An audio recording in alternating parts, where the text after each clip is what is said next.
Hi guys and welcome back to the channel Deepak Yadav Education. Welcome to the Daily Hindu News and Editorial Analysis of 10th of June 2021. तो guys आज है तारीख 10 जून 2021 और है Thursday. देखेंगे आज का the Hindu complete newspaper. The Hindu complete newspaper को एनालाइज करेंगे, बट लेक्चर में आगे बढ़ने से पहले अगर आप लोगों को ये कंप्लीट न्यूज़पेपर का पीडीएफ चाहिए तो क्या करना है, सबसे पहले डाउनलोड करना है टेलीग्राम और फिर जाकर सर्च बॉक्स में टाइप करना है Deepak Yadav education. As you can see guys आप लोगों को यह चैनल मिल जाएगा, इस पर क्लिक करना और जाकर इस चैनल को ज्वाइन कर लेना। देखो अगर आप लोगों को इस तरीके से ये चैनल नहीं मिलता है तो नीचे डिस्क्रिप्शन बॉक्स में आप सभी लोगों को टेलीग्राम का लिंक दिया गया है, वो लिंक इसी चैनल का है। जैसे आप उस पर क्लिक करोगे ऑटोमेटिकली ये चैनल ओपन हो जाएगा, इसको जाकर ज्वाइन कर लेना। नाउ ज्वाइन करने से फायदा क्या होगा, यहां पर आपको डेली बेसिस पर द हिंदू न्यूज़पेपर मिल जाता है, डेली करंट अफेयर के वीडियो का पीडीएफ मिल जाता है, डेली बहुत सारे डिजिटल नोट्स मिल जाते हैं और ये सारी चीज़ें मिलती हैं बिल्कुल फ्री में, तो जाकर इसको ज़रूर ज्वाइन करना। नाउ बढ़ते हैं आगे, और आगे बढ़ने से पहले हमेशा की तरह हम लोग अपने लेक्चर को एक मैप के क्वेश्चन के साथ स्टार्ट करेंगे। तो आज आप लोगों को मैप में जाकर एक जानी मानी का जगह को देखना है जो कि काफ़ी ज़्यादा न्यूज़ के अंदर थी, वो है डोमिनिका। तो कहाँ पर है एग्जैक्टली लोकेटेड, इंडिया के कंपैरिजन में कहाँ पर है, अच्छे से मैप में देखना, फिर आकर नीचे कमेंट सेक्शन में टाइप करना, जिससे कि आप लोग इसको लंबे समय तक याद रख पाओगे। तो चलो शुरुआत करते हैं। देखो सबसे पहले आर्टिकल में बात करी गई है सेंटर, यानी केंद्र सरकार ने अनाउंस कर दिया है कि जो एमएसपी दी जाती है मिनिमम सपोर्ट प्राइस, उसको बढ़ा दिया जाएगा, खासकर पैडी, पल्सेस और ऑयल सीड्स के लिए। नाउ ये आर्टिकल हमारे एग्जाम के पर्सपेक्टिव से काफ़ी ज़्यादा इंपॉर्टेंट हो जाता है। वो कैसे होगा वो मैं अभी आगे आप लोगों को बताऊंगा। फिलहाल न्यूज़ क्या है वो ये है कि जो खरीफ क्रॉप्स होती हैं तो उनके लिए इस एमएसपी को खासकर बढ़ाया गया है, और एग्जैक्टली यहाँ पर यह भी बोला गया जो आपकी कॉस्ट ऑफ प्रोडक्शन लगेगी, उस कॉस्ट ऑफ प्रोडक्शन के रिगार्डिंग आपको 50% तक का रिटर्न भी मिल जाएगा। फॉर एग्जाम्पल यहाँ पे समझते हैं, मान लो कॉस्ट ऑफ प्रोडक्शन 50 रुपये लगी है लागत प्रोड्यूस करने के लिए, तो उसमें आपको 50% तक रिटर्न भी मिल जाएगा, मतलब प्रॉफिट के फॉर्म में 50 रुपये आपको मिल जाएगा। तो ये बेनिफिट होने वाला है, ऐसा यहाँ पर ये सेंटर ने अनाउंस कर दिया है। नाउ यहाँ पे देखो खबर यह है कि ये तो हमने पढ़ लिया, लेकिन फिर भी जो फार्मर्स हैं आज के टाइम पर इस चीज़ को लेकर ना खुश हैं। ऐसा क्यों? क्योंकि एमएसपी अगर बढ़ रहा है तो फार्मर्स को तो खुश होना चाहिए, तो लेकिन वो यहाँ पे ना खुश क्यों हैं वो भी हम लोग आगे डिस्कस करेंगे। लेकिन यहाँ पर कुछ टेबल वगैरह दी गई है जो कि हमारे लिए इंपॉर्टेंट नहीं है। यहाँ पे आप देख पाओगे पैडी हो गया, बाजरा, रागी, मेज़, इन सब के लिए कितना कितना इंक्रीज़ करा गया है वो सब यहाँ पर बताया गया है। ठीक है, सबसे ज़्यादा यहाँ पे रिटर्न किस में मिलेगा, बाजरा में सबसे ज़्यादा रिटर्न मिलेगा, यहाँ पे आप लोग देख सकते हो इस टेबल के अंदर। लेकिन अब यहाँ पे हम बात करते हैं एमएसपी के बारे में, जो कि काफ़ी ज़्यादा इंपॉर्टेंट है। अगर आपने यूपीएससी का सिलेबस देखा है, जो कि ऑब्वियसली बात है, सीरियसली प्रिपेयर कर रहे होंगे तो आपके पास हो गई, तो जीएस पेपर 3 के पॉइंट ऑफ व्यू से भी इंपॉर्टेंट हो जाएगा, जीएस पेपर 2 के पॉइंट ऑफ व्यू से भी इंपॉर्टेंट हो जाएगा। ठीक है, मिनिमम सपोर्ट प्राइस, तो जीएस पेपर 3 में आपका टॉपिक आता है एग्रीकल्चरल प्राइसिंग, जीएस पेपर 2 के अंदर आता है आपका गवर्नमेंट पॉलिसीज एंड इंटरवेंशंस। तो ये मिनिमम सपोर्ट प्राइस यानी एमएसपी ये होती क्या है, देखो सभी लोगों को मालूम होगा, नहीं मालूम है तो यहाँ पे समझ लेते हैं। मिनिमम सपोर्ट प्राइस एक तरीके से मिनिमम प्राइस दी जाती है फार्मर्स को सरकार के द्वारा। ठीक है, जो फार्मर्स अपना प्रोडक्शन करते हैं उसके लिए सरकार एक मिनिमम, मतलब कि अगर मान लो एक एग्जांपल ये लेते हैं हम लोग, इकोनॉमी में ज़्यादातर होता क्या है, मान लो अगर किसी चीज़ की प्रोडक्शन ज़्यादा हो गई है, मान लो यहाँ पर फार्मर्स ने कोई क्रॉप्स उगाई है, उसकी प्रोडक्शन बहुत ही ज़्यादा हो गया है, बहुत ही ज़्यादा मात्रा में हो गई है। ठीक है, अब क्या होगा, उसकी प्राइस तो गिर जानी चाहिए, ऐसा ही देखने को मिलता है, लेकिन फिर भी क्या होगा, उन लोगों को एक एमएसपी यानी मिनिमम सपोर्ट प्राइस तो मिलेगा ही मिलेगा, इससे कम दाम नहीं मिल पाएंगे। ठीक है, तो ऐसा यहाँ पे फार्मर्स के लिए ये मिनिमम सपोर्ट प्राइस लाया गया है। और यहाँ पे आप देख पाओगे बहुत सारी चीज़ें जो कि डिस्कस करने लायक है। सबसे पहली चीज़ तो देखो एमएसपी को रिकमेंड, यानी कि एमएसपी देती कौन है, सरकार यहाँ पे अनाउंस करती है, लेकिन सरकार को भी रिकमेंड करने के लिए एक बॉडी बनाई गई है। सरकार को रिकमेंड कौन करता है, वो करता है सीएसीपी। यहाँ पे ध्यान रखना, एग्जाम के पर्सपेक्टिव से बहुत ज़्यादा इंपॉर्टेंट है। यह है commission for agricultural cost and prices, ये रिकमेंड करती है एमएसपी के बारे में सरकार को, देन उसके बाद सरकार जो है इस चीज़ के बारे में अनाउंसमेंट करती है। लगभग 23 मैंडेटेड क्रॉप्स और कह सकते हो इसके अंदर शुगर केन भी इंक्लूड है, तो 23 मैंडेटेड क्रॉप्स के ऊपर ये एमएसपीज वगैरह देखने को मिल जाएंगे आपको। लेकिन सीएसीपी जो ये कमीशन है इसके बारे में एक दो बातें और देख लो। ये एक अटैच ऑफिस है, किसके अंदर देखने को मिलता है, ministry of agriculture and farmers welfare यानी गवर्नमेंट ऑफ इंडिया के अंडर में आता है। साथ ही साथ यहाँ पे ये भी बताया गया एग्जिस्टेंस में आया था लगभग जनवरी 1965 में, ये वर्किंग में आया हुआ था। एक एडवाइजरी बॉडी है जो कि रिकमेंड करती है सरकार को, और सरकार के ऊपर ये डिपेंडेंट है, सरकार ये बात मानती है या नहीं मानती है वो सरकार के ऊपर है।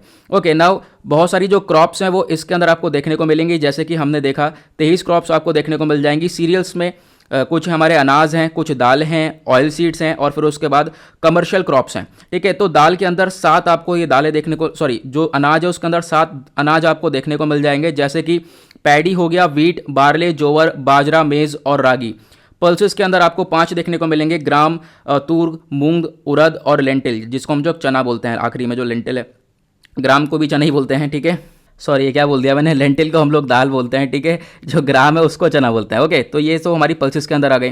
नाउ ऑयल सीड्स के अंदर भी आते हैं, जैसे कि ग्राउंड नट हो गया, मस्टर्ड, सोयाबीन, सनफ्लावर सीड और सेसमम, सी फ्लावर। ठीक है, ये सैफ्लॉर, तो इस तरीके की चीज़ें यहाँ पर, नाइजर सीड, ये ऑयल सीड्स के अंदर देखने को मिलेंगी। कुछ कमर्शियल क्रॉप्स आती हैं इसके अंदर, जैसे कि raw cotton, raw jute, cobra और साथ ही साथ शुगर केन भी यहाँ पर देखने को मिलता है फेयर और रेम्युनेटिव प्राइसेस के लिए।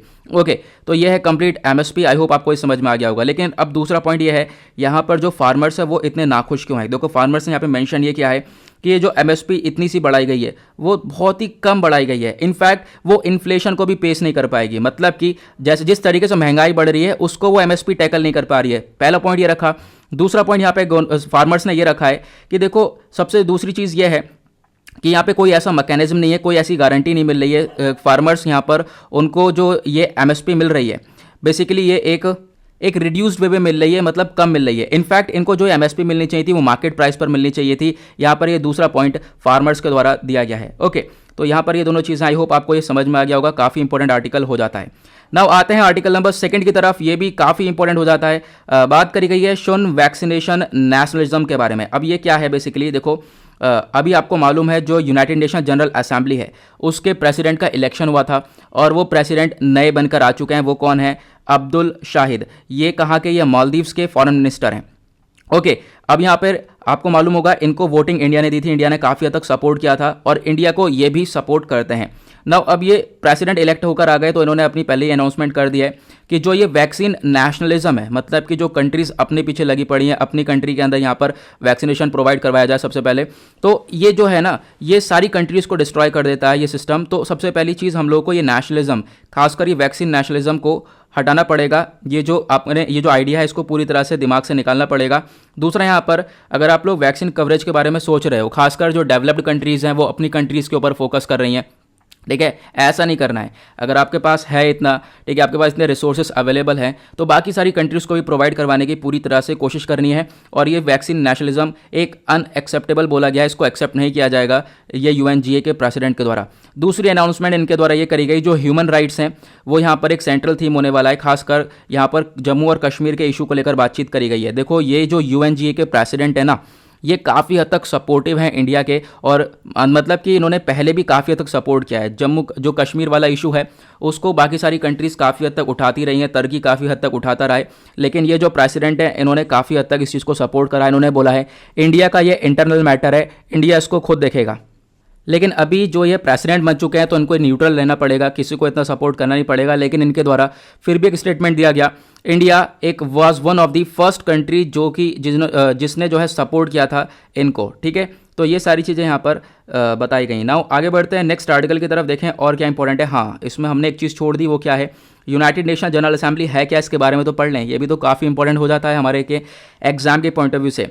तो ये जो यूएनजीए है, ये जनरल असेंबली आपको देखने को मिलेगी, मेन ऑर्गन है ये यूनाइटेड नेशन का। 193 मेंबर्स आपको देखने को मिलेंगे इसके अंदर। और दूसरी चीज़, हर साल सितंबर में यहाँ पर इनकी मीटिंग होती है और ये जनरल असेंबली हॉल के अंदर होगी, जो कि न्यूयॉर्क के अंदर आपको देखने को मिलेगा। वहाँ पर बहुत सारे सेशंस होते हैं, जैसे कि जनरल असेंबली सेशन होता है, जनरल डिबेट होती है और भी बहुत सारी चीज़ें यहाँ पर देखने को मिल जाती हैं।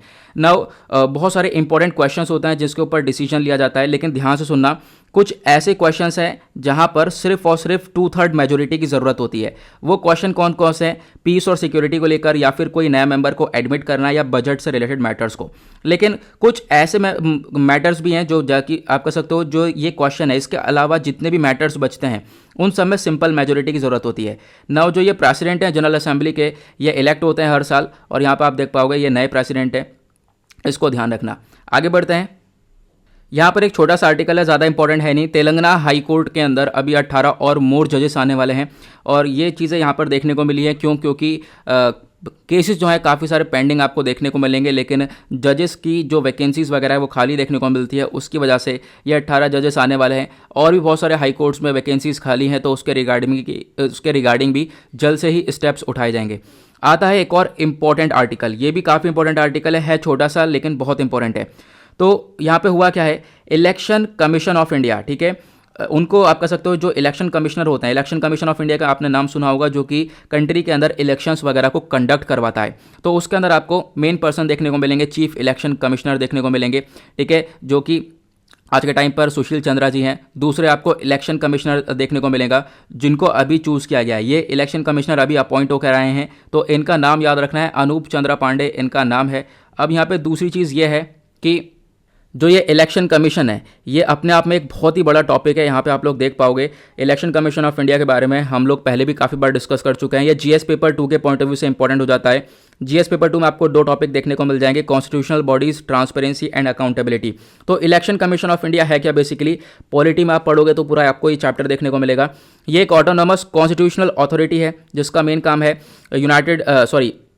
जो स्टेट्स हैं उनके अंदर इलेक्शंस वगैरह कंडक्ट करवाना। इंडिया के अंदर इनफैक्ट जो है जो इलेक्शंस कंडक्ट करने का काम करती है।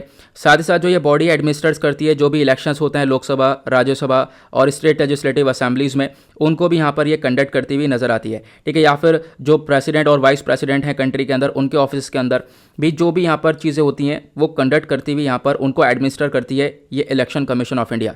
इसका अगर बैकग्राउंड के बारे में बात करते हैं, पार्ट 15 ऑफ इंडियन कॉन्स्टिट्यूशन ये डील करता है इलेक्शन से, और साथ ही साथ यहाँ पे इसने एस्टेब्लिश किया है एक कमीशन को, यानी कि इलेक्शन के लिए ही इस कमीशन को एस्टेब्लिश करा गया है। और जो इलेक्शन कमीशन है इसको एस्टेब्लिश करा गया था in accordance with the constitution on 25 of January 1950 में इसको लाया गया।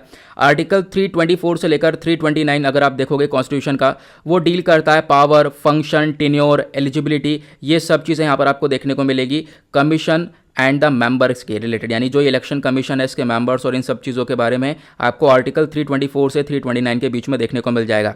इसका स्ट्रक्चर कैसा होता है, तो यहाँ पर ये जो कमीशन है इसमें एक इलेक्शन कमिश्नर होते हैं, ठीक है। उसके बाद आप कह सकते हो कि पहले ये हुआ करते थे, लेकिन उसके बाद इसके अंदर बदलाव करा गया, और अब क्या है कि इस कमीशन के अंदर एक चीफ इलेक्शन कमिश्नर होते हैं और 2 इलेक्शन कमिश्नर्स होते हैं। तो चीफ इलेक्शन कमिश्नर अभी हाल ही में चूज़ होकर आए थे, लेकिन यहाँ पे जो ये 2 इलेक्शन कमिश्नर हैं उनमें से यहाँ पर एक अनूप चंद्र पांडे ये अभी इलेक्ट हुए हैं, ठीक है। इसका सेक्रेटेरिएट आपको देखने को मिलेगा न्यू दिल्ली के अंदर, और भी बहुत सारी चीज़ें यहाँ पर वगैरह वगैरह बताई गई हैं। क्या टेन्योर होता है, फिक्स टेन्योर होता है 6 साल का, ठीक है, और जो मैक्सिमम एज होती है वो 65 ईयर्स तक की यहाँ पर एज होती है, और जो इनके सैलरी और पर्क्स वगैरह होते हैं वो सब सुप्रीम कोर्ट ऑफ इंडिया के जो जजेस होते हैं उनकी तरह बिल्कुल सेम ये सारी चीज़ें देखने को मिल जाती हैं, ठीक है। बिल्कुल सिमिलर तरीके से जैसे सुप्रीम कोर्ट के जज को रिमूव किया जाता है, उसी तरीके से यहाँ पर चीफ इलेक्शन कमिश्नर को भी रिमूव किया जाता है, ठीक है। तो ये चीज़ हो गई।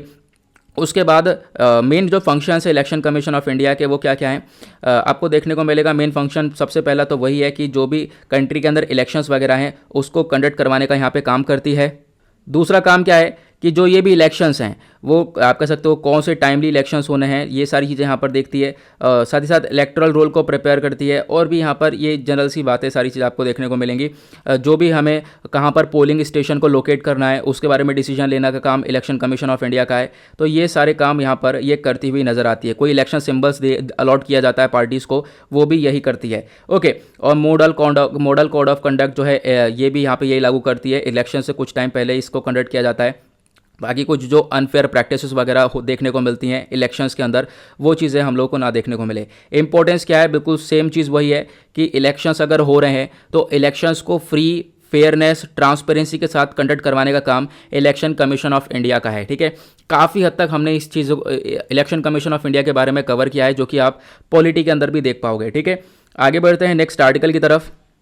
एक छोटा सा आर्टिकल यहाँ पर दिया गया है। ट्विटर यहाँ पर बोल रहा है कि चलो हम लोग जो भी आपके नए रूल्स हैं उसके साथ थोड़ा सा मैनेज करेंगे, कंप्लाई करेंगे, ऐसा यहाँ पर ट्विटर ने भी अपना स्टेटमेंट दे दिया है। तो एक छोटा सा आर्टिकल है, लेकिन आने वाले टाइम पे एक बड़ा आर्टिकल क्रिएट हो सकता है, तो उसकी वजह से यहाँ पर एक आइडिया होना चाहिए। नेक्स्ट जो है आप कह सकते हो पायलट ट्रेनिंग स्टार्ट कर दी गई है 2 विमेन के लिए। 2 विमेन आर्मी ऑफिसर्स हैं, उनको पायलट ट्रेनिंग दी जाएगी बेसिकली। अभी यहाँ पर आप देख पाओगे, और ऐसा पहली बार हो रहा है कि आर्मी एविएशन कॉर्प्स के अंदर 2 विमेन ऑफिसर्स को ये ट्रेनिंग दी जाएगी। और ये जो 2 विमेन ऑफिसर्स हैं इनको ट्रेनिंग मिलने वाली है नासिक के अंदर, ठीक है। और यहाँ पे अभी ये सिचुएशन पहले क्या होता था, पहले सिर्फ और सिर्फ ग्राउंड ड्यूटीज़ के लिए ही यहाँ पर वेमेन को असाइन किया जाता था, लेकिन अब की बार यहाँ पर आप कह सकते हो कि हेलीकॉप्टर्स के लिए भी ये ट्रेनिंग दी जा रही है, जो कि काफ़ी अच्छी बात है। उसके साथ ही साथ अभी पिछले महीने क्या हुआ था, जो आर्मी है हमारी, उन्होंने इंडेट किया पहला बैच, यानी कि जिसमें 83 वीमेन सोल्जर्स थे, उनको मिलिट्री फोर्स के अंदर भी लाया गया था। मतलब कि हम लोग वीमेन को काफ़ी हद तक आगे लेते हुए आ रहे हैं मिलिट्री डिपार्टमेंट के अंदर, तो ये काफ़ी अच्छी बात है। ये सारी चीज़ें हम लोग को देखने को मिल रही हैं। चलो आगे बढ़ते हैं नेक्स्ट आर्टिकल की तरफ। तो यहाँ पर एक आर्टिकल आता है ये वाला, और काफ़ी ज़्यादा ये इंपॉर्टेंट हो जाता है। दिहिंग पतकाई, ये आसाम का 7वां नेशनल पार्क बना दिया गया है, तो उसके बारे में यहाँ पर डिस्कशन किया गया है। तो आप देख पाओगे आसाम का 7th नेशनल पार्क आ चुका है, और जो स्टेट गवर्नमेंट है उसने वेडनेसडे में ये सारी चीज़ें नोटिफाई करी कि जो दिहिंग पतकाई नेशनल पार्क है वो आसाम का 7th नेशनल पार्क होगा। तो ध्यान रखना, बहुत इंपॉर्टेंट चीज़ है ये। अब यहाँ पे टोटल आसाम के अंदर 7 नेशनल पार्क हो चुके हैं। कौन कौन से हैं? एक तो दिहिंग जो ये वाला हो गया, दूसरा रायमोना नेशनल पार्क हो गया, और बाकी 5 कौन कौन से हैं तो बाकी 5 को भी आप लोग देख लो अच्छे से। एक हो गया यहाँ पर काजीरंगा, दूसरा मानस नेशनल पार्क, नमेरी, ओरंग और दिब्रू साइखोवा नेशनल पार्क, ठीक है। ये 7 के 7 का नाम आपको ध्यान रखना है। और इनमें से जो काजीरंगा और मानस है ये यूनेस्को वर्ल्ड हेरिटेज साइट्स के अंदर भी इंक्लूड होते हैं, तो इसके बारे में भी ध्यान रखना। नाउ ये जो दिहिंग पतकाई नेशनल पार्क है इसके बारे में हम लोग पढ़ लेते हैं। अब फिलहाल ये नेशनल पार्क कहलाएगा, तो इसके बारे में जान लेना। पहले ये एक वाइल्ड लाइफ सेंचुरी थी। ये आर्टिकल आपका GS paper 3 conservation government policies and interventions के पॉइंट ऑफ व्यू से इंपॉर्टेंट हो जाता है। नाउ ये जो दिहिंग पतकाई है इसको वाइल्ड लाइफ सेंचुरी डिक्लेयर कर दिया गया था साल 2004 के अंदर। और अब यहाँ पे आप देख पाओगे कि पहले तो इसको ये डिक्लेयर किया, लेकिन आज के टाइम पर इसको आप कह सकते हो कि एक नेशनल पार्क बना दिया गया है। ये आपको कहाँ पर देखने को मिलेगा? ऑब्वियस ही बात है, आसाम के अंदर देखने को मिलेगा, जो कि कोल और रिच आप कह सकते हो कोल और ऑयल जहां पर सबसे ज़्यादा पाया जाता है, ऐसे डिस्ट्रिक्ट के अंदर आपको, यानी कि आसाम के अपर साइड वाले जहां पर डिब्रूगढ़ है और तिनसुकिया डिस्ट्रिक्ट है, वहां पर आपको ये नेशनल पार्क देखने को मिल जाएगा, ठीक है। यहाँ पर वाइल्ड लाइफ सेंचुरी नाम इस्तेमाल किया गया है क्योंकि आर्टिकल थोड़े टाइम पहले का है, क्योंकि अभी यहाँ पर इसको नेशनल पार्क बनाया गया है। तो ये वाइल्ड लाइफ सेंचुरी वाला आर्टिकल जो है आप इसको सिर्फ और सिर्फ एक माइंड में सेट कर सकते हो। देखोगे ये जो दिहिंग पतकाई वाइल्ड लाइफ सेंचुरी है इसको जयपुर रेन फॉरेस्ट भी बोला जाता है, ये आपको ध्यान रखना है। उसके बाद दिहिंग जो ये नाम है ना, ये कैसे पड़ा है? क्योंकि एक जो रिवर है ना इसी नाम की, वो बहती है इस फॉरेस्ट से, ठीक है। और जो पतकाई है वो हिल का नाम है, और उसी वजह से इसका दिहिंग आप कह सकते हो पतकाई करके नाम पड़ गया है। दिहिंग रिवर का नाम है और पतकाई जो है हिल का नाम है। साथ ही साथ और क्या चीज़ें हैं, यहाँ पे एक ओल्डेस्ट रिफाइनरी देखने को मिलेगी एशिया की, वो है दिग्बॉय, ठीक है। और काफ़ी हद तक कोल माइनिंग भी असम के अंदर देखने को मिलती है। उसके बाद अगर हम नदर्न ईस्ट की बात करें तो कोल माइनिंग के एरिया में और भी कहाँ पे ज़्यादातर देखने को मिलती है? ईस्ट जयंतिया हिल्स के अंदर, मेघालय के अंदर। आपको ध्यान रखना है, हमने हाल ही में ही कवर किया था, इसको भी आप रिलेट कर सकते हो। मेघालय के अंदर भी काफ़ी हद तक कोल माइनिंग देखने को मिल जाती है। नाउ ये जो आप कह सकते हो दिहिंग पतकाई नेशनल पार्क है, इसके अंदर क्या क्या आप कह सकते हो प्लांट्स और स्पीशीज़ मिलती हैं। तो फोना के अंदर अगर प्लांट्स की बात करें तो अगर हम बात करें एनिमल्स की, तो यहाँ पे आपको देख पाओगे चाइनीज़ पेंगोलिन हो गया, flying fox, wild pig, sambar, barking deer, ये सारी चीज़ें यहाँ पर देखने को मिल जाती हैं। और भी बहुत सारी चीज़ें और भी अलग अलग स्पीशीज़ देखने को मिलती हैं, टाइगर, लेपर्ड की, ठीक है।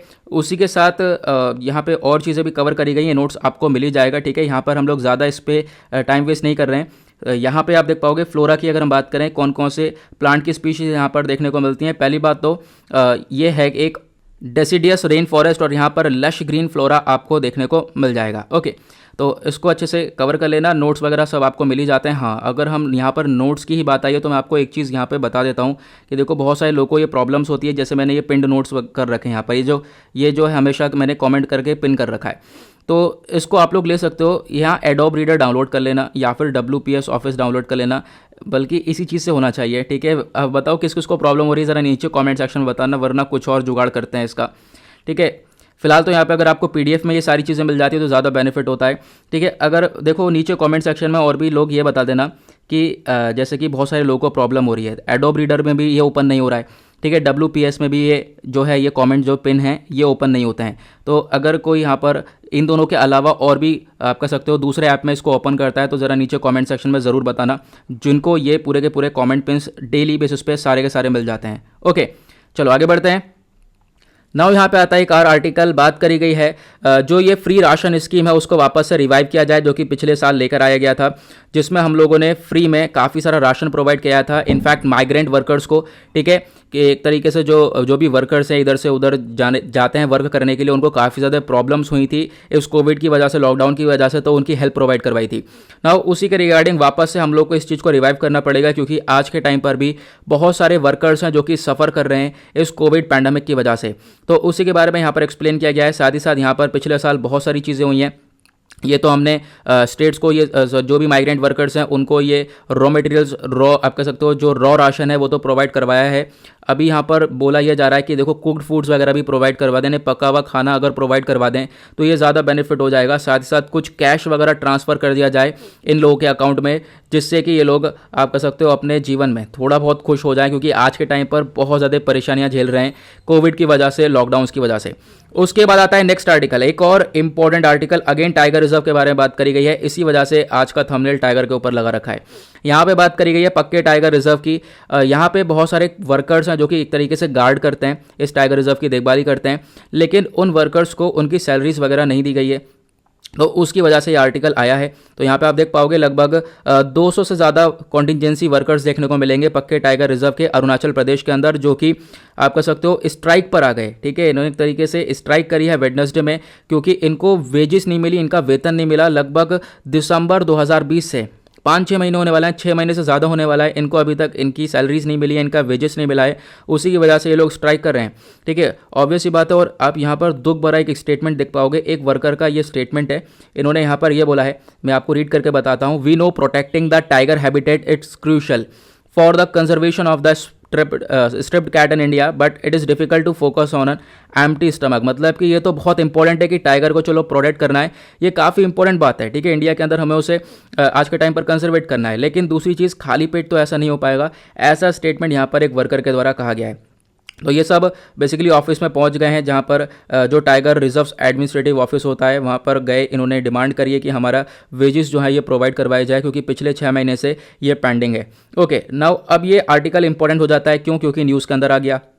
अब आपको ध्यान रखना है ये पक्के टाइगर रिजर्व कहाँ पर है, और साथ ही साथ इसके बारे में कुछ चीज़ें हैं जो कि आपको ध्यान रखनी है। ठीक है, चलो इसके बारे में हम लोग पढ़ते हैं। यह आर्टिकल आपका जीएस पेपर 3 कंजर्वेशन के पॉइंट ऑफ व्यू से इंपॉर्टेंट हो जाता है। तो आपको ध्यान रखना है, जो भी आप पॉइंट पढ़ो, जो भी आप आर्टिकल पढ़ रहे हो, तो उसके आसपास की चीज़ें डेफिनेटली कवर कर लेना, क्योंकि ये न्यूज़ के अंदर है। अब आपसे अगर क्वेश्चन पूछ लिया जाए, आपने ये पढ़कर हट गए, ठीक है, हमने ये पढ़ लिया कि चलो यहाँ पर वेतन वगैरह नहीं मिला इन लोगों को, निकल गए हम लोग यहाँ से, उसके बाद हमने ये चीज़ के ऊपर ध्यान नहीं दिया पक्के टाइगर रिजर्व के ऊपर, और हो सकता है कि इसमें से ही क्वेश्चन आ जाए, तो ऐसा होता ही है। ठीक है, ऐसा ही हम लोग देखते हैं, ऐसी चीज़ें देखने को मिलती हैं।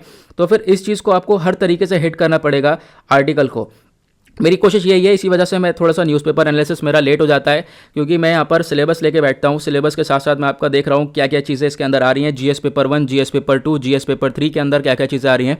ठीक है, फिर उसके हिसाब से मैं यहाँ पर सर्च करके, रिसर्च करने के बाद जो है काफ़ी सारी चीज़ें इंपॉर्टेंट पॉइंट मिल जाते हैं, तो उसको इंक्लूड करता हूँ, फिर कॉपी पेस्ट करके लाना पड़ता है। तो ऐसी चीज़ें यहाँ पर देखने को मिलती हैं, उसकी वजह से ये वीडियो थोड़ा सा लेट हो जाता है। लेकिन मेरी कोशिश ये है कि मैं आपको एकदम क्वालिटी कंटेंट दे पाऊँ, और आने वाले टाइम पर इसको मैं और बेहतर करता रहूँगा डेफिनेटली। ठीक है, अभी भी यहाँ पर हो सकता होगा कि 1-2 आर्टिकल्स रह जाते होंगे, तो बता दिया करो मुझे नीचे कमेंट सेक्शन में, और ये पीडीएफ भी मैं आपको इसीलिए देता हूँ कि आप लोग रीड कर लो। ठीक है, और रह जाते हो तो नीचे कमेंट सेक्शन में बताया करो, उसको भी मैं नेक्स्ट टाइम डिस्कस डेफिनेटली कर दिया करूँगा। नाउ ये जो जीएस पेपर 3 के पॉइंट ऑफ व्यू से इंपॉर्टेंट हो जाएगा पक्के टाइगर रिजर्व के बारे में। ये इसको आप कह सकते हो टाइगर रिजर्व डिक्लेयर करा गया था 1999 और 2000 के आसपास। ये आपको कहाँ पर देखने को मिलेगा? ईस्टर्न हिमालयाज के अंदर, अरुणाचल प्रदेश के अंदर। ऑब्वियसली बात है, यहाँ पर भी अरुणाचल प्रदेश की बात हो रही है, वहीं पर ये रिजर्व देखने को मिलेगा। इसको हम लोग पखुई टाइगर रिजर्व भी बोलते हैं, तो आपको ध्यान रखना है ये कहाँ पे मिलेगा, ये हमने देख लिया। साथ ही साथ यहाँ पे आपको लगभग 2000 प्रजातियाँ देखने को मिलेंगी प्लांट्स की, 3000 प्रजातियाँ देखने को मिलेंगी बर्ड्स की, 40 स्पीशीज़ देखने को मिलेंगे मैमल्स के, और 30 स्पीशीज़ देखने को मिलेगी एम्फीबियंस की, और 36 स्पीशीज़ देखने को मिलेंगे रेप्टाइल्स की। मतलब काफ़ी इंपॉर्टेंट हो जाता है, बहुत सारे यहाँ पर जानवर देखने को मिल जाते हैं, बहुत सारे फ्लोरा और फोना की स्पीशीज़ यहाँ पर देखने को मिलती है। प्लांट्स के साथ साथ एनिमल्स की स्पीशीज़ यहाँ पर देखने को मिल जाती हैं। लेकिन एक चीज़ बहुत ज़्यादा इंपॉर्टेंट, जहाँ से क्वेश्चन डेफिनेटली बन सकता है, यह है कि इसको जाना जाता है क्योंकि इसके अंदर 4 रेसिडेंट हॉर्नबिल स्पीशीज़ है, यानी कि जो हॉर्नबिल होती है उसकी भी प्रजाति यहाँ पर देखने को मिलती है। नाउ क्वेश्चन ये है हॉर्नबिल क्या होती है, क्योंकि अभी ये हाल ही में भी न्यूज़ में था, हमने कवर किया था, नागालैंड के अंदर हॉर्नबिल फेस्टिवल मनाया गया था। नाउ ये हॉर्नबिल है क्या, इसके बारे में कवर करते हैं। ये आप देख पा रहे होंगे, ये जो बर्ड है ना, इसको ही हॉर्नबिल बोला जाता है। ठीक है, इसकी 4 स्पीशीज़ तो आपको वहाँ पर देखने को मिल जाएंगी, कहाँ पर, पक्के टाइगर रिजर्व के अंदर। तो उसी वजह से ये न्यूज़ के अंदर भी आ जाती है। चलो फिर अब हम लोग इसको कवर करते हैं। अब यहाँ पर आप देख पाओगे, इसके बारे में आपको थोड़ी बहुत बातें बता देता हूँ। जो हॉर्नबिल है, इंडिया के अंदर लगभग 9 प्रजातियाँ देखने को मिलेंगी इसकी। नॉर्थ ईस्टर्न रीजन में बहुत सारी प्रजातियाँ देखने को मिल जाएंगी। ये सारे इसके साइंटिफिक वाले नेम दे रखे हैं, आप लोग जाकर पढ़ सकते हो। ठीक है, यहाँ पे मैं रीड नहीं कर रहा हूँ, रीड करने से कोई फायदा नहीं है, आप लोग को डेफिनेटली इसको पढ़ना ही पड़ेगा। ठीक है, नाउ जो ये ग्रेट हॉर्नबिल है, इसको अरुणाचल प्रदेश की और साथ ही साथ केरला की स्टेट बर्ड भी बोला जाता है। एक और नई चीज़ पता चली, जो ग्रेट हॉर्नबिल है, ये स्टेट बर्ड है किसकी, अरुणाचल प्रदेश और केरला की। साथ ही साथ इसको वल्नरेबल कैटेगरी के अंदर रखा गया है, IUCN रेड लिस्ट के अंदर। ठीक है, मतलब कि काफ़ी हद तक इसकी जो प्रजाति हैं वो काफ़ी हद तक खत्म हो गई है, बहुत कम देखने को मिलती है और इसको प्रोटेक्ट करने की काफ़ी ज़्यादा ज़रूरत है।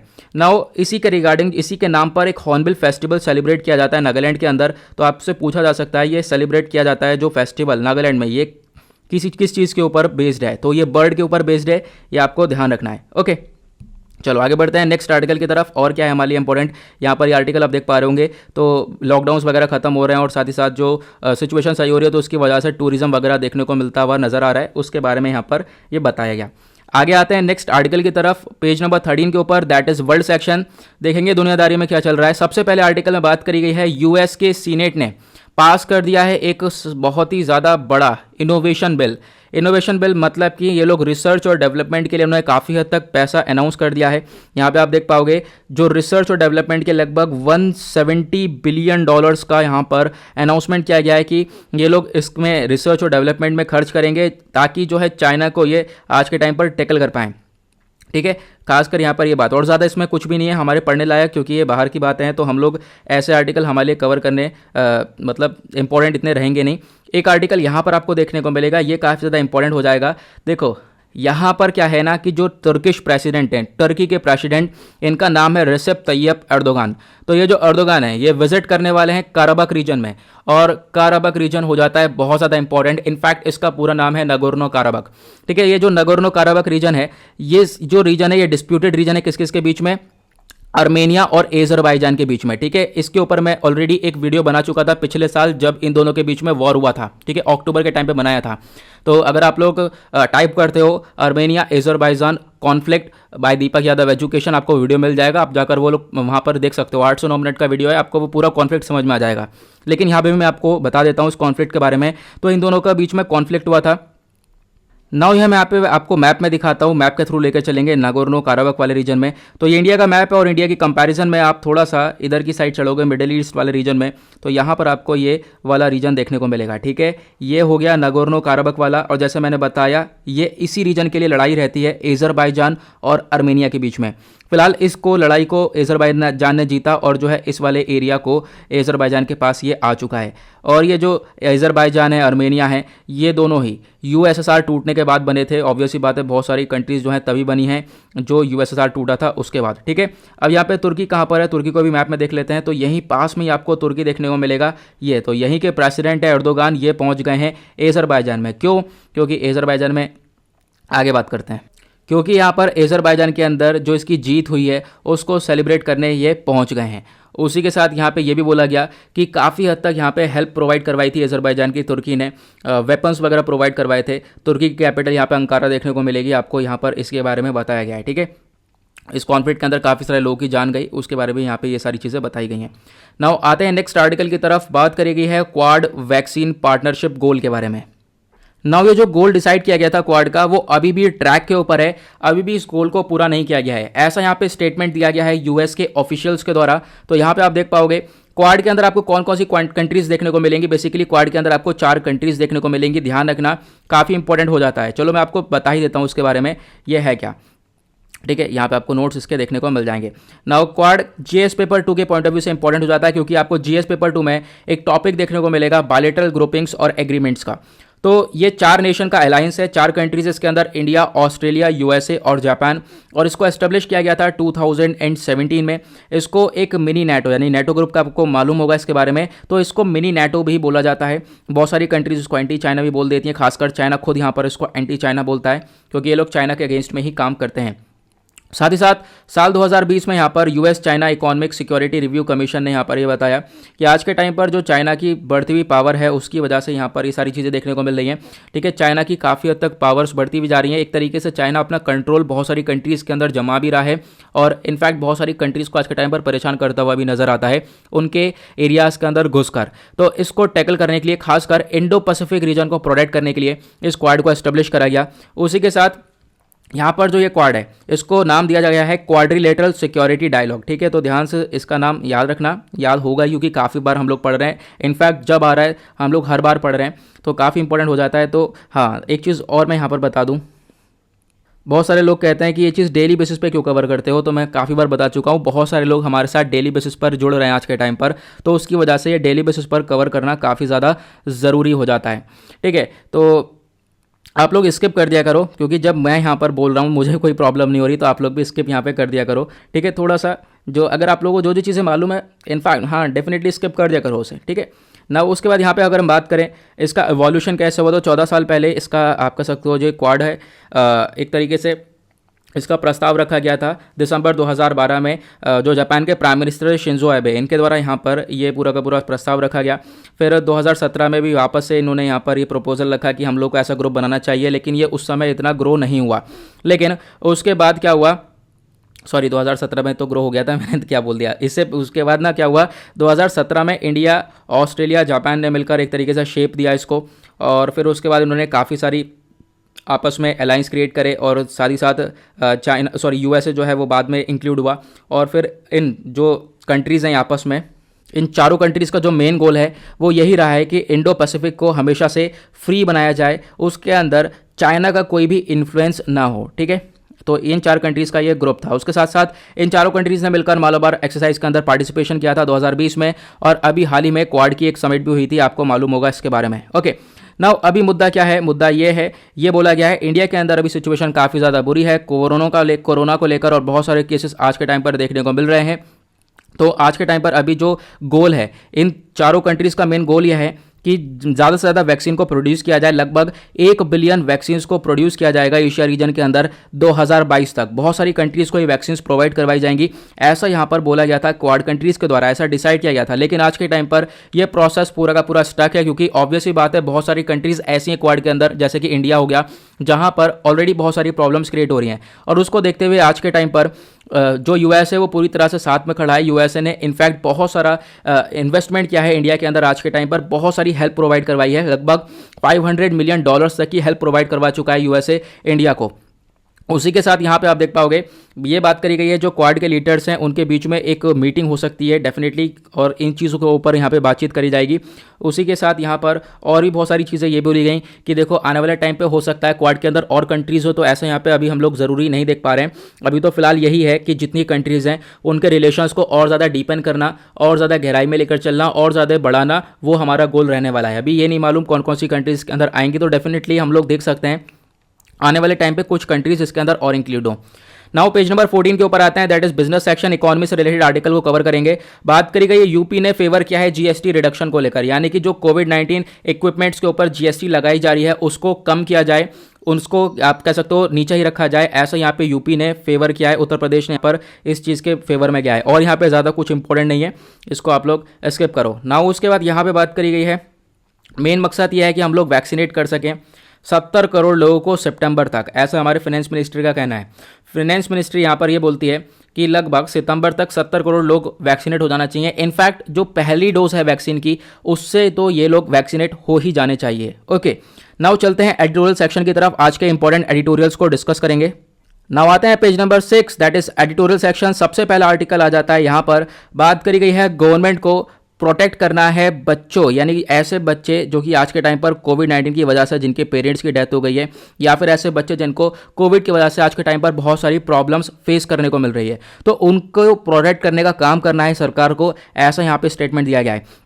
खासकर किस चीज़ को टारगेट किया गया, इलीगल एडॉप्शन को। हो क्या रहा है ना आज के टाइम पर जिनके भी जो भी यहाँ पर ये बच्चे हैं जो कि प्रॉब्लम्स फेस कर रहे हैं उनको इलीगली अडॉप्ट किया जा रहा है। ठीक है, तो यहाँ पर बोला यह गया कि जो जस्टिस जुवेनाइल एक्ट है जो कि बच्चों के लिए यहाँ पे बनाया गया है, इसके अगेंस्ट में ये सारी चीज़ें देखने को मिल जाती हैं। अगर यहाँ पे कोई इलीगल एडॉप्शन होता है, क्योंकि इलीगल एडॉप्शन इसके अंदर चार्ज किया जाएगा और इनफैक्ट उस बंदे को पनिशमेंट भी मिली जाएगी। उसी के साथ अगर एडॉप्शन होता है, अगर सारा का इसमें कोई इन्वॉल्वमेंट नहीं है, मतलब कि सेंट्रल एडॉप्शन रिसोर्स अथॉरिटी का इसके अंदर इन्वॉल्वमेंट नहीं है, तो ऑब्वियस ही बात है आने वाले टाइम पे जिसने भी ये किया है उसको बहुत सारी परेशानियां झेलने को मिलने वाली हैं।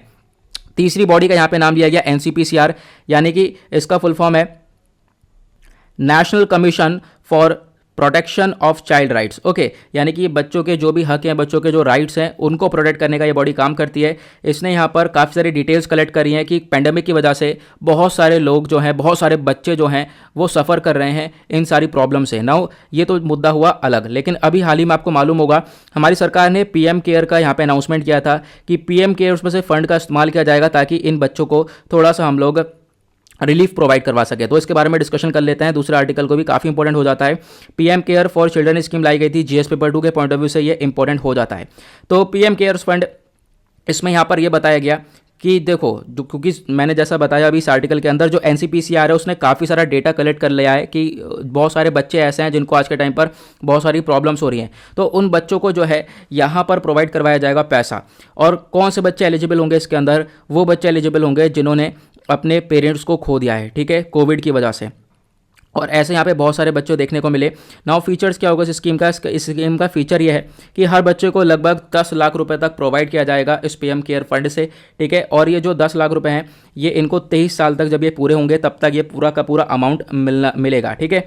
और जो है 18 साल के ये पूरे हो जाते हैं उसके बाद ये मंथली स्टिपेंड यानी मंथली दिन मिलना चालू हो जाएगा, ऐसा यहाँ पर भी स्टेटमेंट दिया गया है। लेकिन बाकी टाइम का जो एजुकेशन वगैरह वो कैसे पूरा होगा इनका, अगर बच्चा छोटा है तो एजुकेशन के लिए सरकार यहाँ पे काफ़ी सारी चीज़ें प्रोवाइड करवा रही है। इनफैक्ट यहाँ पे बहुत सारा सपोर्ट करेगी, अगर बच्चे यहाँ पे सपोर्ट करेगी बच्चे का केंद्रीय विद्यालय में एडमिशन हो जाए या फिर और भी बहुत सारी चीज़ों के अंदर यहाँ पर प्रोवाइड करवाया जाएगा सपोर्ट, ठीक है। बच्चे का एजुकेशन भी यहाँ पर पूरा करवाया जाएगा। उसी के साथ और क्या चीज़ है कि आने वाले टाइम पे बच्चों को और ज़्यादा सपोर्ट मिलेगा, जैसे कि एजुकेशनल लोन चाहिए, ठीक है। तो इन सब चीज़ों के लिए भी पीएम केयर से फंड यहाँ पे दिया जाएगा। उसके साथ यहाँ पे बच्चों को हेल्थ इंश्योरेंस के लिए भी यहाँ पर उनको हेल्प प्रोवाइड की जाएगी। लगभग जो आयुष्मान भारत स्कीम के अंडर में जैसे यहाँ पे हेल्थ इंश्योरेंस कवर किया जाएगा लगभग 5 लाख रुपये का, जो कि बाद में उनको ये अमाउंट में मिल जाएगा, ठीक है। उसके बाद जो पीएम केयर फंड है ये बेसिकली होता क्या है, क्योंकि यहीं से तो पैसा दिया जा रहा है तो इसके बारे में पढ़ लेते हैं। पीएम केयर की फुल फॉर्म है prime minister citizen assistance and relief in emergency situation fund. ये डील करता है कि देखो कोविड-19 लाइक पेंडेमिक, जो ये कोविड-19 पेंडेमिक लाइक सिचुएशन है, इसकी तरह अगर कोई भी डिस्ट्रेस आता है तो उसको टैकल करने के लिए यहाँ पे पीएम केयर फंड का इस्तेमाल किया जाएगा। फंड जो है ये पब्लिक चैरिटेबल ट्रस्ट है, पब्लिक ने यहाँ पर दिया है इसमें, और साथ ही साथ जो इसके चेयरमैन है वो प्राइम मिनिस्टर है, और भी बहुत सारे ट्रस्टीज़ इसके देखने को मिलेंगे जैसे कि होम मिनिस्टर और फाइनेंस मिनिस्टर भी इसकी ट्रस्टीज़ हैं। छोटी मोटी डोनेशंस यहाँ पर होती रहती हैं और साथ ही साथ डिजास्टर मैनेजमेंट को टैकल करता है, ठीक है। पहला एडिटोरियल हुआ खत्म, काफ़ी इंपॉर्टेंट हो जाता है। आंसर राइटिंग कैसे करनी है, नोट्स कैसे बनाना है, वो भी मैंने आपको यहाँ पर बता दिया है। आते हैं आर्टिकल नंबर 2 की तरफ। अगेन एक इंपॉर्टेंट आर्टिकल आ जाता है, बात करी गई है promise and perils of digital justice deliver, यानी कि ई कोर्ट के बारे में। जैसे कि आप कोर्ट्स हैं, ठीक है, जो हमारे अदालत है उसके अंदर अगर ई कोर्ट का इस्तेमाल हो, यानी कि ऑनलाइन यानी कि वीडियो कॉन्फ्रेंसिंग के थ्रू जो है केसेस को सॉल्व किया जाए, तो उसके कहीं ना कहीं फ़ायदे भी हैं, कहीं ना कहीं बेनिफिट्स भी हैं, ठीक है। बेनिफिट्स और फायदे दोनों हैं कि कहीं ना कहीं आप कह सकते हो कंसर्न्स भी हैं। वो कंसर्न्स क्या क्या हैं आगे हम डिस्कस करेंगे। सबसे पहली चीज़ तो यहाँ पे बोली, इंडियन कोर्ट्स आज के टाइम पर एसोसिएट करते हैं डिलीवरी ऑफ जस्टिस से, ठीक है। जस्टिस तो मिलता ही मिलता है, लेकिन जस्टिस के अलावा अगर हम बात करें बहुत लंबे समय तक केसेस चलता रहता है। इनफैक्ट बहुत सारे केसेस जो हैं आज के टाइम पर पेंडिंग देखने को मिल जाएंगे, ठीक है। उसके साथ लगभग 3.27 करोड़ केसेस जो हैं वो पेंडिंग है इंडियन कोर्ट्स के पहले। तो ये सारी चीज़ें बताई गई, जिसमें से 85,000 जो है वो पेंडिंग है पिछले 30 साल से। तो आप समझ सकते हो इतना लंबे समय हो चुका है, अभी तक इन केसेस को सॉल्व नहीं किया गया है। क्या ये टेक्नोलॉजी एक रिवोल्यूशनाइज का काम कर सकती है, मतलब टेक्नोलॉजी के थ्रू यहाँ पे चीज़ें सॉल्व करी जा सकती हैं? तो बोला गया है यहाँ पे बिल्कुल यहाँ पर चीज़ें सॉल्व हो सकती हैं, लेकिन अगर हम टेक्नोलॉजी का एक सही तरीके से इस्तेमाल करते हैं तो। उसी तरीके से अब ई कोर्ट प्रोजेक्ट के बारे में बात करी गई। सुप्रीम कोर्ट ऑफ इंडिया का ये प्रोजेक्ट है ई कोर्ट को लेकर, इसने 3 फेज़ के अंदर ये डिस्कशन किया गया है, यानी कि फेज़ 1, फेज़ 2, फेज़ 3 करके डिस्कशन है।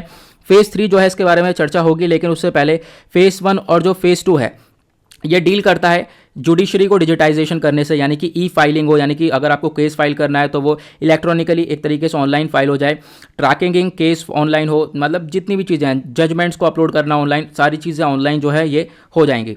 ठीक है, फेज़ 1 फेज़ 2 के अंदर आपको ये देखने को मिलेगा। लेकिन इसी के साथ ये जॉब कंप्लीट नहीं होती है, इसके अंदर और ही बहुत सारी, जैसे कि लोअर जुडिशरी हो गई, इन सबको यहाँ पे इंक्लूड किया गया है, सभी लोग के लिए यहाँ पर ये चीज़ें दी गई हैं। ऐसा क्यों? क्योंकि कोविड-19 पैंडमिक ने जो फिजिकल कोर्ट्स हैं उसको बंद करवा दिया है, और उसकी वजह से जो है यहाँ पर ये ज़रूरत पड़ गई है हम लोग ई कोर्ट की तरफ हम लोगों को शिफ्ट होना है।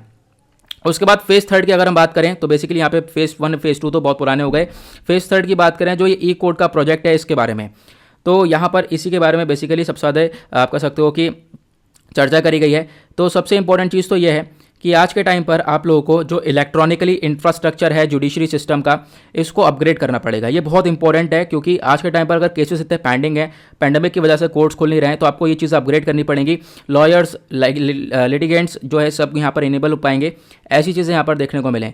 साथ ही साथ जो ये डॉक्यूमेंट्स हैं उसके बारे में बात करी गई, जिसके थ्रू यहाँ पर जस्टिस डिलीवरी होगी। लेकिन उसके बाद इंपॉर्टेंट चीज़, सीमलेस एक्सचेंज यहाँ पर देखने को मिलेगा, यानी कि सीमलेस एक्सचेंज किस किस के बीच में, स्टेट्स हो गए या फिर जुडिशरी हो गई, पुलिस प्रिजन सिस्टम हो गया, या क्रिमिनल जस्टिस सिस्टम हो गया, या आपस में एक दूसरे से कनेक्टेड रहेंगे ऑनलाइन के माध्यम से, तो ये इसका बेनिफिट हो गया। तो ये सारे बेनिफिट के बारे में बात हो रही है। ठीक है, इनफैक्ट यहाँ पर अब कुछ कंसर्न्स भी है। कंसर्न्स यहाँ पर क्या बोला गया है, देखो कंसर्न में पहली चीज़ ये है कि जो सबसे पहली बात तो आपका जो डेटा है, यहाँ पे बहुत ज़्यादा डेटा कलेक्ट किया जाता है। ठीक है, ऑब्वियस सी बात है, अगर आप लोग यहाँ पर केस फाइल कर रहे हो, आपकी एक एक चीज़ कलेक्ट करवाई जाएगी और एक एक डेटा आपका जाएगा वहाँ पर। तो जो डेटा है वो सबसे बड़ी दिक्कत है, क्योंकि आज के टाइम पर शेयरिंग ऑफ डेटा, खासकर डेटा वहाँ पर होना कोई प्रॉब्लम नहीं है। ठीक है, इनफैक्ट कोर्ट को फ़ायदा होगा आने वाले टाइम पर भी, लेकिन जो शेयरिंग ऑफ डेटा है वो एक बहुत बड़ा यहाँ पर कंसर्न जताया जा रहा है।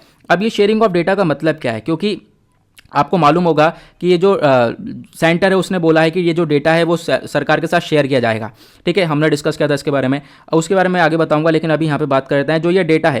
ठीक है, ये जो कोर्ट्स वगैरह है इसको अच्छी तरीके से भी इस्तेमाल कर सकती हैं। ठीक है, लेकिन जो है अगर ये शेयर हो जाता है तो इसमें काफ़ी ज़्यादा प्रॉब्लम्स देखने को मिलेंगी। लेकिन जो सुप्रीम कोर्ट है उसको यहाँ पर ये देखना चाहिए, साथ ही साथ यहाँ पे बचाना चाहिए, जो लोगों की प्राइवेसी है उसको वॉयलेट होने से रोकना चाहिए। क्योंकि एक जजमेंट आया था, आपको मालूम होगा, Puttaswamy versus union of India 2017 का। यहाँ पर सुप्रीम कोर्ट ने बोला था, प्राइवेसी के ऊपर ध्यान दिया था, तो इस चीज़ के ऊपर फोकस करके सुप्रीम कोर्ट को भी प्राइवेसी लोगों की ध्यान देनी चाहिए।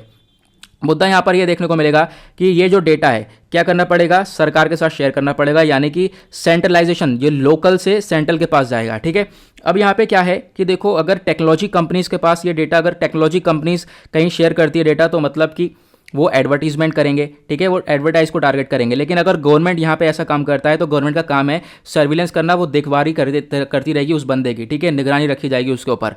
और उसी के साथ यहाँ पर कोई भी आप देख सकते हो, जैसे कि थर्ड अप्रोच है, यहाँ पे क्या होगा कि कोई भी आप कह सकते हो जो भी ऑनलाइन आ रहा है उसका जो भी रजिस्टर वगैरह है वो सब एक्सेल शीट्स के अंदर बदल जाएगा। जो डेटा है, सबसे इंपॉर्टेंट चीज़ यहाँ पर, जो लोकलाइज डेटा है ये सेंट्रलाइज्ड बन जाएगा, सेंट्रल के पास चला जाएगा। तो ये सबसे बड़ा कंसर्न जताया जा रहा है यहाँ पर। ठीक है, और ये सब सारी चीज़ें आप देख पाओगे। जो होम मिनिस्ट्री है उन्होंने बोला कि हम लोग को कोर्ट डेटा की ज़रूरत है, खासकर कोई ऐसे लॉ भी है जो कि क्रिमिनल लॉ के रिगार्डिंग, वो क्रिमिनल लॉ से रिलेशन है ही नहीं उस डेटा का, तो वो भी ज़रूरत है, ऐसा यहाँ पे दिया गया है।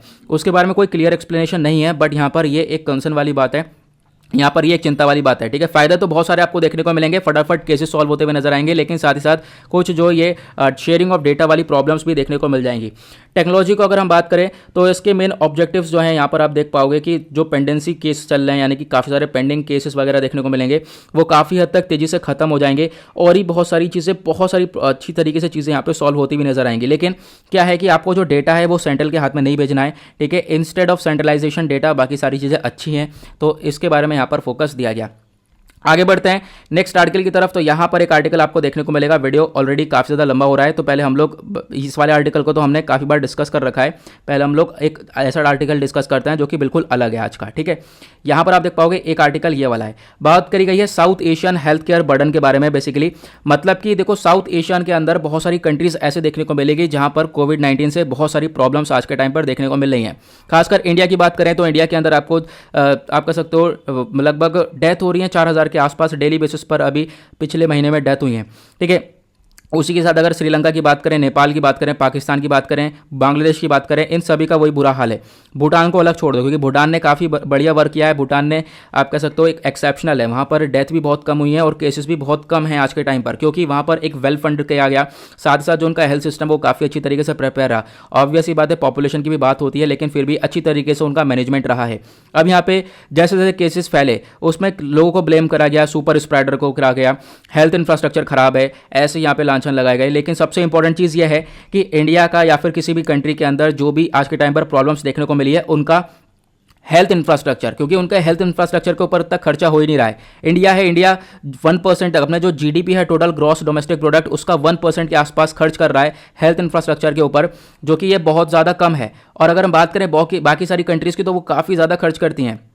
ठीक है, अभी मैं आपको एक इंटरेस्टिंग चीज़ भी आगे दिखाऊंगा कि ये लोग कहाँ पे खर्च कर रहे हैं पैसा। तो ये जो हाल है ना, ये इंडिया का ही नहीं है, और भी बांग्लादेश हो गया, पाकिस्तान हो गया, इनका भी ये हाल आपको देखने को मिलेगा। इनफैक्ट ट्रीटमेंट ऐसे चला है, लोगों को फ्लोर पर बैठा के ट्रीटमेंट किया गया है, हॉस्पिटल्स के फ्लोर पर। ठीक है, तो ऐसा ट्रीटमेंट चला है और यहाँ पे ऑक्सीजन की शॉर्टेज वगैरह देखने को मिली है। ऐसा क्यों हुआ है? क्योंकि हमारा हेल्थ इंफ्रास्ट्रक्चर काफ़ी ज़्यादा खराब था। फैक्ट ये है, जो आप देख पाओगे बहुत सारे हंड्रेड्स ऑफ जो हेल्थ केयर वर्कर्स हैं वो आज के टाइम पर शिकार बन चुके हैं कोविड-19 के। वो क्यों? क्योंकि हेल्थ इंफ्रास्ट्रक्चर खराब था। इंडिया वर्ल्ड का 3rd लार्जेस्ट आता है मिलिट्री एक्सपेंडिचर के अंदर। हम लोग मिलिट्री के लिए काफ़ी ज़्यादा पैसा खर्च कर रहे हैं, लेकिन हेल्थ एक्सपेंडिचर की बात आती है तो काफ़ी हद तक हम लोग पीछे हट जाते हैं। उसी तरीके से पाकिस्तान हो गया, उसी तरीके से बांग्लादेश हो गया, ये लोग अपने मिलिट्री एक्सपेंडिचर को काफ़ी हद तक बढ़ाते हुए नजर आ रहे हैं। इनफैक्ट पाकिस्तान की अगर हम लोग बात करते हैं तो इसमें जब यहाँ पर लोगों की जान जा रही है तो पाकिस्तान अपने डिफेंस को, आप कह सकते हो डिफेंस बजट को बढ़ा रहा है। डिफेंस बजट को इनका इंक्रीज हुआ है 12% से। साल 2020-21 की बात है जहां पर इतने सारे लोगों की जान गई है, कोविड फैला है। ठीक है, उसी तरीके से बांग्लादेश भी पीछे नहीं हटा है। बांग्लादेश का भी जो बजट है, वो डिफेंस बजट है, वो काफ़ी ज़्यादा स्ट्रॉन्गर रहा है। लेकिन हेल्थ बजट की बात करें तो ये सब पीछे रह गए। उसके साथ यहाँ पे साउथ एशिया के बारे में बात करें, साउथ ईस्ट एशिया। ठीक है, अभी तो हमने बात करी साउथ एशियन कंट्रीज़ के बारे में, जैसे कि इंडिया, पाकिस्तान, ये सब हो गए कि इन लोगों ने जो है किस तरीके से वर्क किया है। लेकिन अब यहाँ पे ये है कि हम जो जितनी भी कंट्रीज़ हैं, इंडिया, पाकिस्तान, बांग्लादेश, ये सब नेपाल हो गए, इन लोगों को लेसन सीखना है किससे? साउथ ईस्ट एशियन नेशन से। ठीक है, जो साउथ ईस्ट के अंदर आपको देखने को मिलेगा, जैसा कि वियतनाम हो गया, लाओस हो गया, कैम्बोडिया हो गया, इन्होंने बहुत अच्छी तरीके से चीज़ों को टैकल करा है। इनका जो बजट इंफ्रास्ट्रक्चर है, खासकर बात करें हेल्थ को लेकर, ये काफ़ी ज़्यादा इंक्रीज यहाँ पर पैसा खर्च करते हैं हेल्थ इंफ्रास्ट्रक्चर को लेकर। हेल्थ इकोसिस्टम काफ़ी ज़्यादा स्ट्रॉन्गर है, तो इनसे हम लोग कुछ सीख सकते हैं, क्योंकि इन्होंने हेल्थ के ऊपर ज़्यादा पैसा खर्च किया है, तो आज के टाइम पर ये टैकल कर पा रहे हैं सारी चीज़ों को। और हालांकि इंडिया ने भी यहाँ पे बजट को लेकर बातचीत करी। अब की बार जो बजट आया है हाल ही में, उसमें हम लोगों ने बात करा हेल्थ को लेकर एक्सपेंडिचर बढ़ाया जाएगा। इंक्रीमेंट देखने को मिला 137% से, लेकिन ये काफ़ी देर हो चुकी है। ये काम तो आपको पहले ही करना था आज के टाइम पर। अब जब कोविड आ चुका है, जब पता चल गया है, तो उसके बाद यहाँ पर ये सारे स्टेप्स उठाए गए। ठीक है, तो यही चीज़ यहाँ पर बोली गई कि public health care sector is one of the key. अगर हम लोग को ये चीज़ों को टैकल करना है तो हेल्थ केयर सेक्टर के ऊपर काम करना पड़ेगा। ठीक है, ये इंपॉर्टेंट आर्टिकल था, कुछ अलग था, हटके था, तो इसके बारे में हमने पढ़ लिया। नाउ यहाँ पे एक आर्टिकल दिया गया है, इसमें कुछ भी नहीं है, इंपॉर्टेंट नहीं है, बस मैं आपको बता देता हूँ। बात करी गई है सोशल ऑडियो के बारे में। बेसिकली ये एक ऐप है। ठीक है, आप यहाँ पे पिक्चर देख पा रहे होंगे, ये क्लब हाउस करके इस ऐप का नाम है। ये जो ऐप है ना, इसके लगभग ये जो ऑथर हैं, ये दोनों बात कर रहे हैं। ये जो ऐप है, मैं आपको बता देता हूँ क्या मुद्दा है। 2 मिलियन इसके डाउनलोड हो चुके हैं एंड्रॉइड के अंदर। बेसिकली एक ऑडियो स्पेशल ऐप है, यहाँ पे ऑडियो के थ्रू सारी चीज़ें देखने को मिलती हैं। जो इंस्टाग्राम, टिकटॉक, व्हाट्सएप, यूट्यूब वगैरह हैं, इतनी फेमस ये है नहीं। ठीक है, क्लब हाउस मैंने भी पहली बार नाम सुना था जब आर्टिकल पढ़ा, तो आई होप आपने भी ये पहली बार ही नाम सुना होगा क्लब हाउस का। ना ये जो ऐप है, इसके अंदर क्या होगा, ये पर्सन को अलाउ करता है कि ये कोई भी क्लब ज्वाइन करे, कोई भी रूम ज्वाइन करे। एक तरीके से इनका रूम बने हुए हैं, ठीक है, फ्रेंड्स के, और उसमें यहाँ पर ये लोग ऑडियोज़ के थ्रू चीज़ें शेयर कर सकते हैं। ना बोला ये गया है कि इस ऐप के अंदर एंड टू एंड इंक्रिप्शन नहीं है। हालांकि जो व्हाट्सएप हो गया, ये सब हो गया, व्हाट्सएप के अंदर एंड टू एंड इंक्रिप्शन है, ट्विटर के अंदर एंड टू एंड इंक्रिप्शन है। मतलब कि यहाँ पे आपका डेटा कहीं ना कहीं शेयर नहीं होगा। जो पर्सनल डेटा है खासकर, वो आपका बचा रहेगा। आपको कहीं ना कहीं प्रोटेक्शन मिल रही है, लेकिन इस चीज़ के अंदर प्रोटेक्शन नहीं मिल रही है। नाउ जो सरकार अभी आईटी रूल्स लेकर आई है, वो कौन से हैं? Information technology intermediate guidelines and digital media ethics codes rules 2021। तो इसके अंदर क्या बोला गया है कि हम लोगों को ये जो व्हाट्सएप वगैरह है, इनको अपना पहला ओरिजिनेटर को ढूंढना है कि पहला ओरिजिनेटर कौन है। ठीक है, वही चीज़ यहाँ पे मेंशन करी गई है। तो इससे क्या हो रहा है, लोगों के डेटा का एक तरीके से जो इनकी ये पॉलिसी है एंड टू एंड इंक्रिप्शन की व्हाट्सएप वगैरह की, ये कहीं ना कहीं खराब हो रही है। तो अगर ऐसी चीज़ें हैं तो व्हाट्सएप वगैरह को छोड़ो, ऐसा ऐप इस्तेमाल करो जिसके अंदर डेटा प्राइवेसी का कुछ है ही नहीं। ठीक है, यहाँ पर आपका डेटा कहीं पे भी शेयर किया जा सकता है डेटा आपका, एक तरीके से कहीं पर भी इसके ऊपर निगरानी रखी जा सकती है। तो यहाँ पर बेसिकली बोला गया एक तरीके से आप कह सकते हो कि व्हाट्सअप वगैरह को सपोर्ट करते हुए नजर आया है कि ऐसे भी बहुत सारे ऐप देखने को मिलेंगे जहाँ पर एंड टू एंड इंक्रिप्शन है ही नहीं। तो सरकार क्या करे, इस ऐप के साथ चली जाए और क्या, ये ज़्यादा बेटर रहेगा। ठीक है, ईजी टूल रहेगा सरकार की सर्विलेंस के, सरकार जो है सबके ऊपर निगरानी रख पाएगी। तो इस चीज़ के ऊपर शिफ्ट हो जाए, ऐसी चीज़ों के ऊपर शिफ्ट हो जाए। तो यहाँ पर ये स्टेटमेंट दिया गया है। नाउ आते हैं लास्ट आर्टिकल की तरफ। तो यहाँ पे आपको एक आर्टिकल देखने को मिलेगा, ये जो मैंने बताया था, बात करी गई G7 मिनिमम टैक्स के बारे में। तो जो ग्लोबल मिनिमम टैक्स है उसके बारे में यहाँ पर डिस्कशन किया गया है। तो मैंने अभी आप लोगों को बताया था, कल भी मैंने डिस्कस किया था, अभी जो G7 नेशन है, ठीक है। अब ये वीडियो देखो यार, और बहुत ज़्यादा लंबा हो चुका है, चलो हम लोग कवर कर ही लेते हैं, ठीक है। तो 4-5 मिनट और लगेंगे। तो G7 जो नेशन है, G7 कंट्रीज़ के अंदर आपको कौन कौन सी कंट्रीज़ देखने को मिलेंगी, यहाँ पर हम लोग इस चीज़ों को कवर करते हैं। ये मैंने आंसर राइटिंग फॉर्म में आपको पूरा का आर्टिकल दे दिया है। ग्लोबल मिनिमम कॉर्पोरेट टैक्स, ये आपका आप कह सकते हो ये टॉपिक है। GS पेपर 2 GS पेपर 3 के पॉइंट ऑफ व्यू से ये इंपॉर्टेंट हो जाता है। ग्रुप ऑफ 7 नेशन है, मतलब जो G7 कंट्रीज़ हैं इन्होंने हाँ कर दिया, एक तरीके से एग्री हो चुकी हैं। वो किस चीज़ के लिए, global minimum corporate tax rate के लिए। जो ये टैक्स रेट है ये यूएसए ने अनाउंस किया है कि जो एक यूनिफॉर्म टैक्स रेट होना चाहिए कॉर्पोरेट जो कंपनीज है उनके लिए। G7, पहले हम G7 के बारे में पढ़ते हैं, उसके बाद हम लोग इस आर्टिकल के बारे में पढ़ेंगे। G7 एक इंटर गवर्नमेंटल ऑर्गेनाइजेशन है जिसको फॉर्म किया गया था 1975 में, और बेसिकली यहाँ पर इनकी एनुअली हर साल मीटिंग वगैरह होती रहती है। G7 के अंदर आपको देखने को मिलेगा UK, Canada, France, Germany, Italy, Japan, US देखने को मिल जाएगा। G7 की कंट्रीज जितनी भी हैं वो सब पार्ट हैं G20 की, ठीक है। G20 के अंदर इंडिया भी आता है, लेकिन G7 के अंदर इंडिया नहीं है, ठीक है। G7 पहले G8 हुआ करता था, इसके अंदर रशिया भी था, लेकिन रशिया को निकाल दिया गया क्योंकि रशिया ने क्रीमिया वाले रीजन को हथियाया था, उसकी वजह से। सिंपल। नाउ अब यहाँ पे बात करते हैं कॉर्पोरेट टैक्स को लेकर। कॉर्पोरेट टैक्स कौन सा होता है जो कि कंपनीज वगैरह पे करती हैं। अब यहाँ पे यूएसए ने अनाउंस ये किया, यूएसए का अनाउंसमेंट ये था कि देखो बहुत सारी कंट्रीज ऐसी हैं जो कि कॉर्पोरेट टैक्स बहुत ही कम रखती है, जैसे कि नीदरलैंड हो गया, हांगकांग गया। इनके अंदर कॉर्पोरेट टैक्स 9 से 8% आपको देखने को मिलेगा, 9 या 8% बहुत कम है। वहीं यूएसए की बात करें या इंडिया की बात करें, यूएसए के अंदर मान लो 20% यहाँ पे कॉर्पोरेट टैक्स है, इंडिया के अंदर आपको 18% कॉर्पोरेट टैक्स देखने को मिलेगा। तो ये जो कंपनी है मान लो ये कहाँ पर जाएगी, जहाँ पर टैक्स कम है वहीं पर तो जाएगी, मतलब ये नीदरलैंड जाएगी या हांगकांग जाएगी, ठीक है, यहाँ पर नहीं जाएगी। तो इसी वजह से जो यूएस हो गया, इंडिया हो गया, इनका टैक्स कम होता जा रहा था, इनका टैक्स कलेक्शन कम होता जा रहा था, जो कि कॉर्पोरेट टैक्स से ये लोग कमाते हैं, ठीक है। तो उसी की वजह से यहां पर ये लिया गया, इन्होंने बोला कि 15% एटलीस्ट होना चाहिए, मतलब कि 15% टैक्स रेट होना चाहिए, इससे कम कोई भी कंट्री नहीं करेगी, जिससे कि कंपनीज के ऊपर ज्यादा इफेक्ट ना पड़े, कंपनीज जो है कहीं पे भी जा सके। मतलब एक यूनिफॉर्म टैक्स रेट लेकर आया जाए, सभी कंट्रीज जो कि 8-9% ले रही हैं टैक्स, वो भी 15% लेंगी, ठीक है। तो क्या होगा, कंपनीज कहीं पर भी जाएंगे, एक यूनिफॉर्मिटी देखने को मिलेगी टैक्स रेट को लेकर। ऐसा नहीं है कि कहीं पर कम है तो वहीं पर कॉर्पोरेट टैक्स वाले जो कंपनीज वगैरह वहां पर पहुंच जाएं।